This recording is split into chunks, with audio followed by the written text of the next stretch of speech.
Welcome back to Plot Explained. We've been journeying through the entire Conjuring universe in order, and now we've arrived at what many consider one of the Warrens' most famous and challenging cases ever. And I'll be straight with you guys. This movie is my personal favorite of the entire bunch. We're traveling to Enfield, England in 1977. A single mother, 4 terrified kids, and a house being torn apart by a force that started with knocks on the wall and escalated into something no one could ever explain. This is the case that would test Ed and Lorraine Warren like never before. It's a story of a family pushed to the brink, and 2 investigators who soon realize this haunting is far more complex and personal than any they've ever faced. So stick around, because today, we're breaking down the infamous true story that pushed the limits of belief. This is The Conjuring 2. Don't forget to like the video. It really helps the channel out, and let's step into the investigation. The movie opens in 1976, Amityville. The camera slowly zooms out into the infamous house as Lorraine narrates that after countless investigations, very little unsettles her and Ed anymore. But this case still haunts her to this day. Inside, we see Drew setting up a thermal camera as Lorraine narrates that 2 months earlier, the Lutz family had fled the house, claiming it was haunted. So the church reached out to Ed and Lorraine to determine if the claims were true. Downstairs, Ed and Lorraine sit with a family at the table. Lorraine instructs everyone to close their eyes and imagine themselves surrounded by a glowing white light, a shield of protection. As she closes her own eyes, Lorraine narrates the backstory. A year earlier, Ronald DeFeo had murdered his entire family in this house, later testifying in court that he had been possessed by something demonic. And if you've watched The Nun 2, this visual may seem familiar. It's from Sister Irene's vision she had when she was being burned. So this tells us that Lorraine is actually a descendant of Irene, which gives some weight to her psychic abilities, and a subtle hint of what's coming in this movie. But let's get back to the breakdown. Lorraine's eyes snap open and she begins to wander the house. Suddenly, she sees herself and the family still seated at the table. Whispers echo around her as she climbs the stairs, and a door creaks open. Inside sits a woman beside a dead man. The whispers urge Lorraine to shoot. The woman turns to her and asks, "What did you do?" As Lorraine raises her hand like a gun, and the woman collapses. She steps into another room, while a mirror shows the reflection of a man holding a rifle. The whispers grow louder, telling her to shoot them all. Lorraine opens a door and sees 2 children asleep in bed. She raises the gun and fires.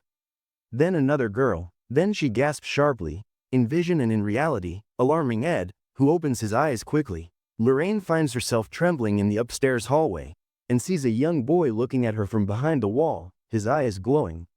When she gets up, the boy runs, leading her downstairs. Ed calls out, begging her to stop, but she insists. "It wants to show me something." The cellar door creaks open, and the boy vanishes downstairs. Lorraine follows him, and in the cellar, she sees old furniture draped in sheets. The boy darts past her again, and leads her to a covered mirror. Behind her now stand the children she had just envisioned killing. Slowly, Lorraine uncovers the mirror, and there, looming behind her reflection, is a figure we know all too well. It's Valak, the demon nun. Lorraine spins around, but nothing's there. She looks back at the mirror. Valak is closer. Again she turns, nothing. But when she looks back into the mirror, Valak is right in front of her. Its hand grips her throat, and she suddenly realizes it's her own hands strangling her. Nearby, a pile of chairs crashes, and in the shadows, she sees Ed. Then his neck twists violently, breaking before her eyes. Lorraine screams, both in vision and reality, and Ed quickly snaps her out of the trance. She collapses into his arms, sobbing. Through tears, she whispers, "This is as close to hell as I ever want to get." Then we shift to 1977, in Enfield, England. At a school, 2 girls, Janet Hodgson and her friend Camilla, sit on the steps during a break. Camilla is casually smoking a cigarette, and when she hands it to Janet, the principal catches them. She snatches the cigarette and sternly tells them to go to their class. Later that day, school lets out and Janet walks home with her siblings, Margaret, Johnny, and little Billy, who struggles with a stutter. At home, their mother Peggy is on the phone, stressed and worried. She's behind on rent and her ex-husband hasn't paid child support for months. When the kids come in, she hangs up, and then asks Janet about the smoking incident at school, but Janet insists it wasn't her who was actually smoking. That night, as everyone prepares for bed, Margaret notices Janet sitting on her bed, fiddling with an Ouija board. Janet insists it really works, so Margaret joins her. They ask if there's a spirit in the room, but nothing happens. Janet asks if their father will ever come back, still silence. She then asks if any spirit wants to communicate with them, but again, no response. Margaret tells her to stop playing, it's just a silly game. And Janet slides the board under her bed. Later that night, Janet stirs uneasily in her bed, and when she opens her eyes, she finds herself downstairs in the living room. Upstairs, Margaret hears a loud knocking on the bedroom door. She wakes up and sees that Janet is not in her bed. She opens the door, but no one's there. Then Janet returns, rubbing her eyes. When Margaret asks her why was she knocking on the door, Janet says it wasn't her. Meanwhile, across the ocean, Ed and Lorraine Warren appear on a TV interview. A skeptic named Dr. Stephen Kaplan accuses them of faking their paranormal cases, calling them hoaxes. Ed loses his temper, but Lorraine manages to calm him down. Back in England, Janet and Billy play with the toy zoetrope of the Crooked Man, singing along to its eerie rhyme. When it ends, Janet rewards Billy with a biscuit, his favorite treat. Peggy sees this and praises Billy for saying the poem without stuttering. She tucks him into bed and warns him not to eat too many biscuits, or he'll wake up thirsty later. Sure enough, that night, Billy wakes up and heads to the kitchen for water. Looking out the window, he sees the backyard swing moving on its own. Uneasy, he goes back upstairs. In Janet and Margaret's room, Janet thrashes in her sleep, calling out for help. Margaret tries to wake her, telling her she's just having a nightmare. Janet calms down, but then, she starts speaking in a deep, gruff man's voice, saying, "This is my house." Then, in her own voice, she argues back, "No, this isn't your house. Go away." The back and forth continues. Janet asks, "What are you doing here?" The voice replies, "Playing with Billy." Janet tells it to go away. "Leave Billy alone." Then the voice speaks back, saying that you are the one trespassing. Janet tells it to go away, or she'll tell her mom. Then the voice says that it'll break her neck. Margaret, terrified, tries to calm her sister and insists it's just a dream. Janet eventually quiets, and Margaret lays back down too. Then Janet startles her again. She's standing right beside her bed, screaming in the corner, telling something to go away. Margaret shouts at Janet to go to sleep, and slowly turns the light, but nothing's there. Janet calmly lays in her bed and goes to sleep. Margaret lays back too, but doesn't switch the light off this time. Meanwhile, Billy heads back to his room. Upstairs, he accidentally kicks his toy fire truck and pushes it into his play tent. But when he returns to bed, the fire truck slowly rolls back out, its siren blaring. Wide-eyed, Billy picks it up and shoves it back inside the tent, only for it to roll out again. This time, a blood-curdling scream also erupts from inside. Panicked, Billy runs to his mother. Peggy goes with him to the tent and checks inside, only to find nothing there. She reassures Billy it was just a dream, but suddenly, a loud thud echoes from downstairs. Peggy sends Billy back to bed and goes to investigate. In the living room, she finds Janet sitting upright on the old sofa, fast asleep. Peggy wakes her and asks what she's doing there, but Janet only mutters that she must have been sleepwalking again. Then Peggy quietly leads her back upstairs to bed. The next day, rain pours down as Janet sits in the living room, watching her favorite TV show. Then suddenly, the channels flip on their own, landing on a news broadcast. Confused, she switches it back, sets the remote beside her, but it changes again. When she looks for the remote, it's gone. The phone rings, she picks it up, and it's Peggy. As Janet talks, her eyes drift to the old creaking sofa. She sees the remote sitting there now. Her eyes widen as she hangs up, grabs the remote, and sits back down. Then, thunder rumbles and the cable dies. Janet fiddles with the antenna, slapping the TV to get it working. But then the screen goes completely blank, and in the reflection, she sees an old man sitting on the sofa, holding the remote. She whirls around, and the sofa is empty, but the remote floats, then drops to the floor. Terrified, Janet stares as a pale, glowing-eyed figure of an old man suddenly appears behind her, growling, "My house." She screams, but nothing's there, and the TV flicks back on. Meanwhile in America, Lorraine wakes up to find Ed missing from bed. She finds him outside, painting. He explains he had a dream he couldn't shake and decided to paint it. When Lorraine sees the canvas, her face goes pale. It's the image of the terrifying evil nun. She says nothing and goes into the kitchen. Ed follows, asking what's wrong, but Lorraine brushes it off, telling him they should stop taking on new cases. Lectures are fine, but no more investigations. As Judy joins them at the table, Lorraine insists she just wants to take a break, and Ed quietly agrees. Back in England that night, Janet ties herself to her bed to prevent more sleepwalking. But later she wakes on the floor, but this time, she's still in her room. A knock rattles the door. She nervously unties herself, opens the door, but no one is there. The hallway is dark, the lights won't work, so she grabs a flashlight and creeps downstairs. When she shines the beam at the old sofa, and it starts to rock by itself. Horrified, she bolts back upstairs, blocks her door with a chair, and hides in bed. But moments later, the chair is suddenly beside her, and the door is wide open. Janet hides under the blanket, when something yanks it away and bites her shoulder. Their bed starts shaking violently. Both girls scream for Peggy, and run to her room. Janet shows her the fresh bite mark. Peggy searches their room, but there's nothing. She then gets furious when she finds their Ouija board under the bed, tearing it apart as Johnny and Billy watch nervously. But then the tall dresser suddenly slides across the room and slams the door shut. Startling the girls and Peggy, she grabs the kids and they run across the street to their neighbors, the Nottinghams. Later, Peggy's friend, whose name is also Peggy, comforts her, as her husband Vic insists he checked the house and found nothing. Then the police arrive, and Vic says that he had called them, thinking someone might be pulling a prank on them. The officers walk through the house, but as they investigate, a loud thud echoes from above. Following it to the hallway, one officer climbs on a chair and presses her ear to the wall, claiming it might be just mice. But then, before everyone's eyes, the chair slides slowly across the house and settles neatly back in its place. Stepping outside, the officers admit there's nothing they can do, but suggest the church might send someone who actually can, and they will testify, if asked about the paranormal event. At the Warrens' home, Judy is making a bracelet while Lorraine reads the Bible beside her. Suddenly, Judy senses something moving outside.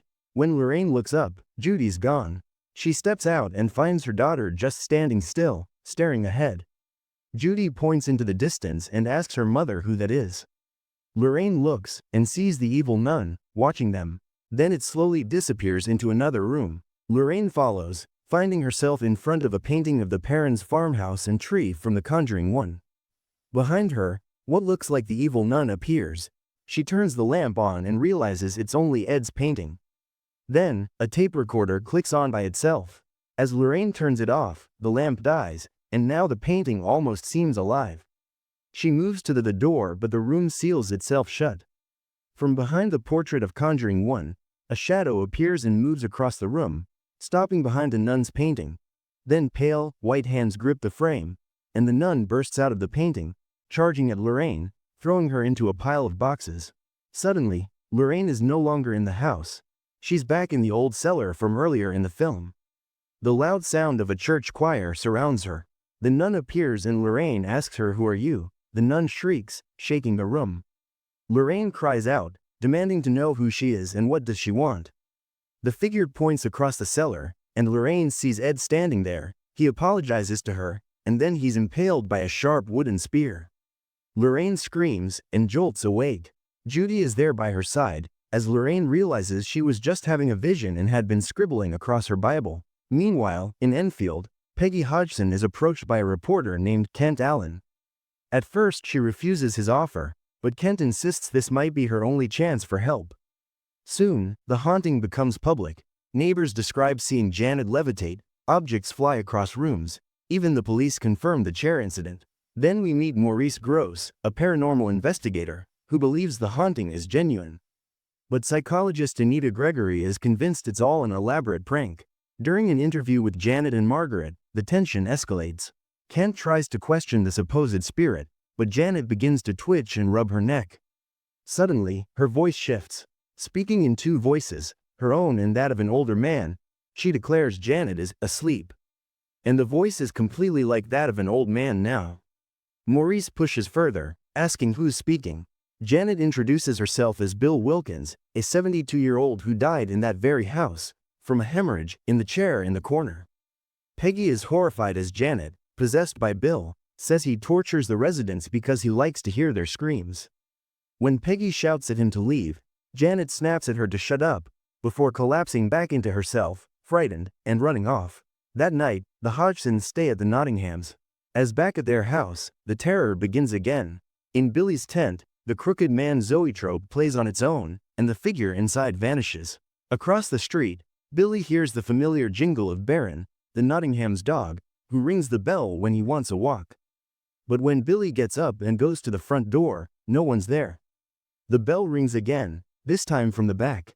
He slowly approaches and finds Baron, sitting there and whining, but then, the dog's body twists and transforms into the towering figure of the crooked man. The crooked figure jabs his umbrella into Billy's foot, making him stumble, then begins reciting his eerie rhyme as he stalks the boy. Billy bolts into the living room, waking everyone. He tells his mother the crooked man is here. Peggy and Vic rush downstairs as the rhyme echoes through the house. And the shadow of the crooked man appears, finally stepping into the light. But they see it isn't the crooked man at all. It's Janet, possessed again. Furniture flies, and the fireplace shield barely misses Vic, as Janet collapses in a violent seizure, frothing at the mouth. Peggy cradles her daughter, screaming for someone to call an ambulance. Back in America, Father Gordon shows Ed and Lorraine the tapes of Janet's possession. Ed believes it sounds like a genuine old man's voice, but Gordon reveals it's actually a little girl speaking. He explains that the church is hesitant to get involved, because the case is being called the Amityville of England, and just like the Amityville haunting, many believe it's a hoax. Still, Gordon insists the Warrens go to England to determine if the haunting is real and report back. Ed is willing, but Lorraine resists. Later, she tells him about her same vision she had recently, and at the time of Frenchie's exorcism, she tells Ed how she saw his death, and insists it's a warning to stop. But Ed reminds her that they've never turned away a family in need. He believes her vision's a gift from God, meant to help them prevent tragedy, not run from it. Lorraine reluctantly agrees, but makes him promise they'll only observe, not intervene. Arriving in England, they're greeted by Maurice Grosse and he takes them to the house and introduces them to Peggy. She explains that only she and Janet are living in the house now, while the other children stay with the Nottinghams. She shows them Janet and Margaret's bedroom, now locked with chains. Maurice explains that this room was the most active one and the walls are lined with dozens of crucifixes donated by neighbors. Despite this, the disturbances continue. Out in the yard, Lorraine sits with Janet, who refuses to open up at first. Lorraine shares a childhood memory of feeling different, and how no one believed her, until she met Ed, who understood her. Slowly, Janet begins to talk. She admits she can't sleep, people are afraid of her, and she feels like she doesn't belong. Lorraine comforts her, warning that the thing attached to her wants her to feel that way, because it makes her weaker.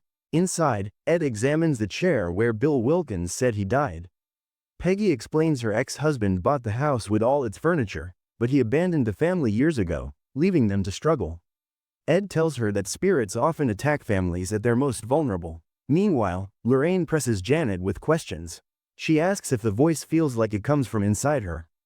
Janet says it feels like it comes from behind her, and sometimes, it whispers only to her. Lorraine asks what it says. Janet hesitates, then replies, "It says it wants to hurt you." And Lorraine falls silent. Later, Ed has Janet sit in Bill's old chair with her mouth full of water. He explains that if she can still speak in that voice, it proves that she isn't faking it. At first, nothing happens. Then Janet spits out the water, saying the spirit refuses to talk if everyone's watching. So they turn their backs, and Janet fills her mouth again. When Ed addresses Bill directly, Janet snarls, and the old man's voice growls through her as the light turns off. Her figure slowly distorts, taking the form of Bill Wilkins as he mocks Ed, calling him Edward, just like his father used to. Ed demands to know why he's here, and Bill tells him that he came here to see his family, but they're not here now. Ed tells him to leave, reminding him that his family is long gone. Bill refuses, insisting this is his house. Ed urges him to move on, but Bill growls that he was never a man of heaven. After hearing this, Ed raises his crucifix, and the old man groans in pain, saying some words, "Help it let go," before everything suddenly stops, and Janet returns to normal. Later, as the Warrens prepare for bed, Ed asks Lorraine if she can feel something here, but Lorraine says she feels nothing here. No presence, no energy. And yet, her heart tells her to believe the family. That night, while everyone is asleep, a strange whistle echoes through the house. Janet wakes up and, to her horror, she finds herself clinging to the ceiling of the living room. Below her, she sees Bill sitting in his chair, whistling the tune. He stands and slowly walks upstairs. Janet breathes sharply as she hears footsteps right above her, and then she's suddenly pulled through the ceiling and into the locked bedroom. There, she watches in terror as every crucifix on the walls turns upside down. And then, from the darkness, Bill lunges at her. Peggy hears the screams and rushes to the locked room, yanking on the chain. Janet briefly peeks out, begging for help, before a hand pulls her violently back inside, and Peggy sees Bill growling as he backs slowly into the darkness. When Ed and Lorraine arrive, Ed tells Peggy to get the key, and Lorraine peeks in to see Janet being strangled by the curtains. Peggy hands Ed the keys and he finally fumbles open the lock. They hurry inside and manage to free Janet from the curtains. Peggy, shaken, swears she saw someone else in the room just before everything went still again, as Lorraine looks on the wall, just as a crucifix turns back to normal. The next day, Ed and Lorraine meet with Maurice and his associates. They review the evidence so far. Janet's bite mark, which doesn't match the size of a child's teeth, and also, 2 teeth are missing. They see photographs of Janet levitating, but it looks more like she's jumping. Anita argues that Janet could have staged everything. After all, the haunting has already gained media attention. Ed pushes back, saying the family doesn't seem to be hoaxing, but admits they need undeniable proof. Back at the house, Ed and Lorraine try to reunite the family, bringing Margaret, Billy and Johnny back home. They spend time together, and Ed plays the guitar for everyone, filling the house with warmth and laughter as we see montages of them setting up cameras and recording equipment around the house. Later, as Ed is fixing things around the house, he asks Peggy to show him the broken washing machine and she takes him down in the cellar, and it's flooded with water. Ed spots the leaking pipe and goes to fix it, but behind him, Bill rises from the water and slowly moves towards Ed as he fixes the pipe. But Peggy suddenly sees Bill and tells Ed that there's someone behind him. Ed turns but no one's there. Then, Peggy sees Bill in the water just below her. He grabs her and pulls her in the water. Ed hurries to help her and they see that the same bite mark Janet had is now on Peggy's arm too. Ed then pulls out a set of dentures from the water, and it's the 2 missing teeth matching the marks perfectly. Upstairs, the children are decorating the Christmas tree when Janet hears something in the kitchen. Johnny goes inside to check and sees knives driven into the table. Then he hears a scream and looks back in the living room as Margaret tells him that Janet has suddenly vanished. Janet then reappears in the kitchen clutching a knife, just beside Johnny, as objects start flying around violently, trapping Johnny inside as the others struggle to break through the door. When they finally get in, Janet is nowhere to be found, until they discover her unnaturally wedged inside the wall panels, growling in Bill's voice. As Ed brings his crucifix locket close to her again, she again growls in Bill's voice, saying, "Me, won't," and falls unconscious, as Ed quickly gets her out. But then later, Anita shows up. She pulls Ed, Lorraine and Maurice aside and tells them that Janet is faking it, and she has proof. She shows them a recording that appears to expose Janet faking activity, throwing objects around the kitchen herself. Back inside, Anita confronts Peggy, but Peggy insists she's witnessed real horrors, as Janet cries in the background. Anita accuses Peggy of using Janet to get public attention, and Peggy snaps but Ed steps in. Peggy asks them if they also think Janet is faking it. Ed says they want to help, but with the video suggesting otherwise, Ed tells Peggy that they need to step away, because once the church looks at the video, everything's finished, because the church doesn't want to do anything with a case that even resembles a hoax. Peggy goes quiet and tells all of them to leave. As the Warrens prepare to leave, Maurice asks them once again if they really won't help the family. Ed explains that the footage has complicated everything. The church won't touch the case now, and since they act under the church, their hands are tied too.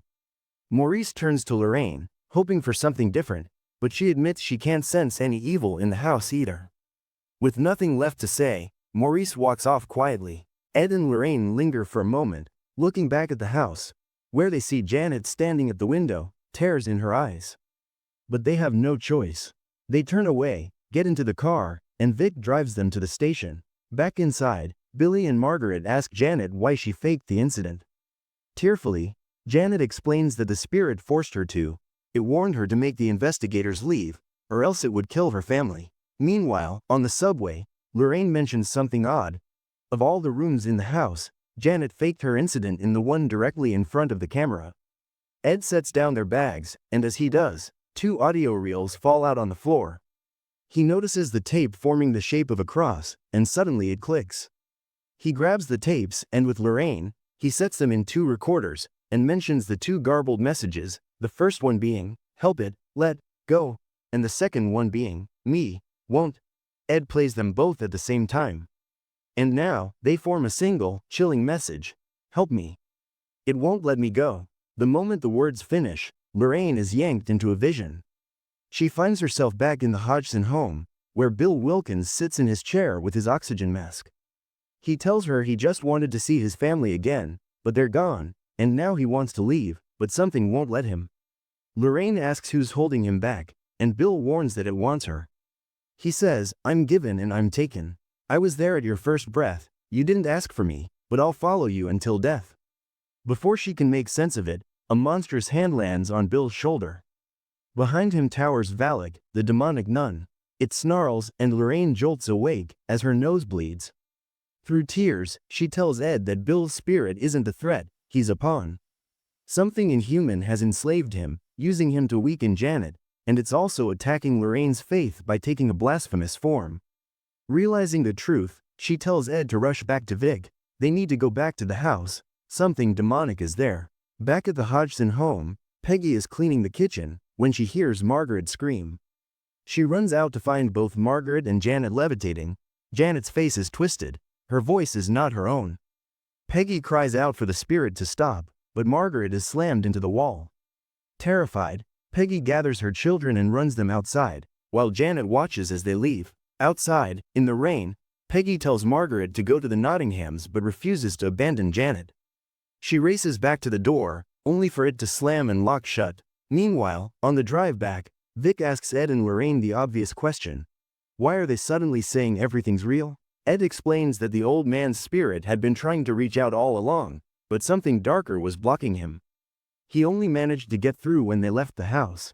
All those terrifying visions the family endured, the crooked man, the old man's ghost, they were all part of the same facade, a smokescreen the demon used to keep its true nature hidden. Lorraine adds that the old man wasn't their enemy at all. He was trying to help her, but he spoke in riddles. She repeats the words, "I'm given and I'm taken. I was there at your first breath.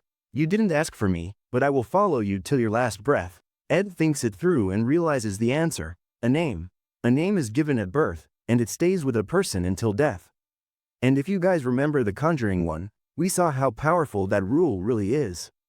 Back then, Ed exposed Bathsheba's name, and that gave him the power to cast her out. Demons fiercely protect their names, because once revealed, it makes them vulnerable. But here, in this case, Ed and Lorraine don't yet know the demon's name. Lorraine insists they must know it somehow, otherwise the old man wouldn't have left them this clue. Vic asks what they're going to do now, and Ed says their only option is to get Janet to the church. A demon that can cloud Lorraine's vision is far too strong for him to face head-on. Back at the house, Peggy is still trying to get inside, while Vic's wife rushes to comfort the children. Just then, Vic pulls up with Ed and Lorraine.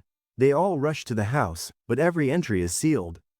Ed smashes a window, only to be knocked back when the couch hurtles across the room, hitting him in the head. Desperate, he runs to the back of the house and forces his way through the basement door, but it locks behind him, trapping Lorraine outside. Vic tries to break it open, but it won't, so he goes to search for an axe, as Lorraine begs Ed to wait. But Ed knows Janet doesn't have time. He apologizes to Lorraine for breaking the promise he made to not leave her side, and tells her he loves her before charging deeper into the house. Lorraine screams for him to stop, but he's already gone, determined to save Janet. Vic bursts into the storage room, desperate to find an axe to break the door open. Meanwhile, Ed crawls under the house and grabs a metal pipe to pry his way in. As he climbs up, a nearby gas valve suddenly bursts, releasing scalding steam straight into his eyes, burning him and leaving him partially blinded. Outside, Vic is still hacking away at the door. Inside, Ed struggles to his feet when he hears it, the same eerie church choir from Lorraine's visions, echoing through the house. Stumbling through the rooms, he follows the sound. As he passes into the kitchen, a demonic hand slowly crawls out from behind the wall. But Ed doesn't notice it. He makes his way into the living room, as behind him, We see the figure of the crooked man following him. In the living room, Ed sees the choir playing on the TV, before it abruptly shuts off. Then, Janet's terrified screams echo through the house. Ed spins around, unable to see her, and hears Bill's guttural growls closing in. Panicked, he clutches his locket, raises it high, and begins praying in Latin, backing away blindly. Outside, Vic is still swinging the axe, trying to free the door, while Lorraine rushes upstairs and tries to remember the demon's name. She recalls the visions she had at home. The moment she asked the demon its name, her pen tearing through the Bible's pages. Except she wasn't tearing, she was writing. Suddenly, it clicks. Lorraine knows its name. She runs to the car, pulls out her Bible, and pieces the letters together. V-A-L-A-K Valak. When she turns to run back, lightning strikes outside, snapping the tree in half. Its jagged trunk now looks exactly like the spear Lorraine saw impale Ed in her visions. Inside, Ed climbs the stairs, calling out for Janet. From behind him, inside Billy's play tent, the crooked man's zoetrope begins spinning. Ed approaches cautiously as the toy's rhyme plays. But as the final line comes to an end, the crooked man vanishes from the toy and reappears full-sized in front of Ed. Startled, Ed stumbles back as the crooked man emerges from beneath the tent and throws himself into a cupboard. Cracks tear through the ceiling and into the next room. The crooked man bursts out from another wardrobe, charging at Ed. Ed manages to slam the door just in time as its hooked hand rips through the wood. Meanwhile outside, Lorraine rushes back, and Vic, finally, manages to crack the door open just enough for her to slip inside. But he can't get in and continues to break the door, as Lorraine hurries to reach Ed. In the locked room, Ed finds Janet, still possessed, standing at the window. Suddenly, the glass shatters, cutting her face. Outside the window looms the jagged tree trunk. Janet climbs onto the ledge and jumps, but Ed lunges, grabbing her just in time. But the curtain he's holding begins to rip as Peggy watches helplessly from the ground below. Lorraine bursts in, rushing to help, but Valak materializes in the corner, stopping her. The curtain rings begin snapping one by one as Ed calls out to her. Lorraine tries to reach him, but Valak shrieks, throwing her against the wall. And Ed is seconds from falling, as Janet's weight is pulling him down. Then, Lorraine locks eyes with the demon. She says that she knows its name. The moment she says this, the demon snarls in fury, shaking the entire room. She declares its name, Valak. Just as she says this, Valak's expression changed completely from evil to worry, as Lorraine commands the demon back to hell. Valak's disguise as the nun peels away, its flesh decaying as its true form screeches. The room shakes violently until, at last, Valak is dragged screaming back into the shadows. Lorraine collapses to the floor just as the final curtain ring snaps. She leaps forward, grabbing Ed and Janet, and pulls them back to safety. At that moment, Peggy and Vic burst into the room. Peggy embraces Janet as Lorraine steadies Ed, as Vic goes to call an ambulance. The next morning, everything's quiet. Ed and Lorraine sit in the back of an ambulance. Lorraine tells Ed he saved Janet, but he insists it was her who saved them all, saying that he told her that her visions are a gift from God. She rests her head on his shoulder as Peggy and Janet approach to thank them. Lorraine glances back one last time at the now silent house. As on-screen text reveals, this is the most documented paranormal case in history. But after that day, Peggy lived peacefully in the home for the rest of her life, passing away in 2003, ironically, in the same chair where Bill Wilkins had died decades earlier. Back at home, Ed places the crooked man's zoetrope into the artifact room. From outside, he hears music playing. Lorraine is there, putting on the same song Ed sang at Hajizan's home. He smiles, takes her hand, and together they dance, as the story of Enfield comes to a close. And that was The Conjuring 2, a chilling story of faith, family, and the relentless battle between good and evil. But as we know, Ed and Lorraine's work was far from over. Their next case would push them deeper into darkness, the infamous trial where, for the first time in American history, "The devil made me do it" became a legal defense. That's right, in the next part of this series, we'll be breaking down The Conjuring, The Devil Made Me Do It, the final film in the timeline for now, at least until The Conjuring, The Last Rites arrives in theaters. So if you've been enjoying this journey through the Conjuring universe, make sure to hit that subscribe button and ring the bell, so you don't miss the final chapter of this series when it drops. This is Plot Explained, Signing off, until the next one.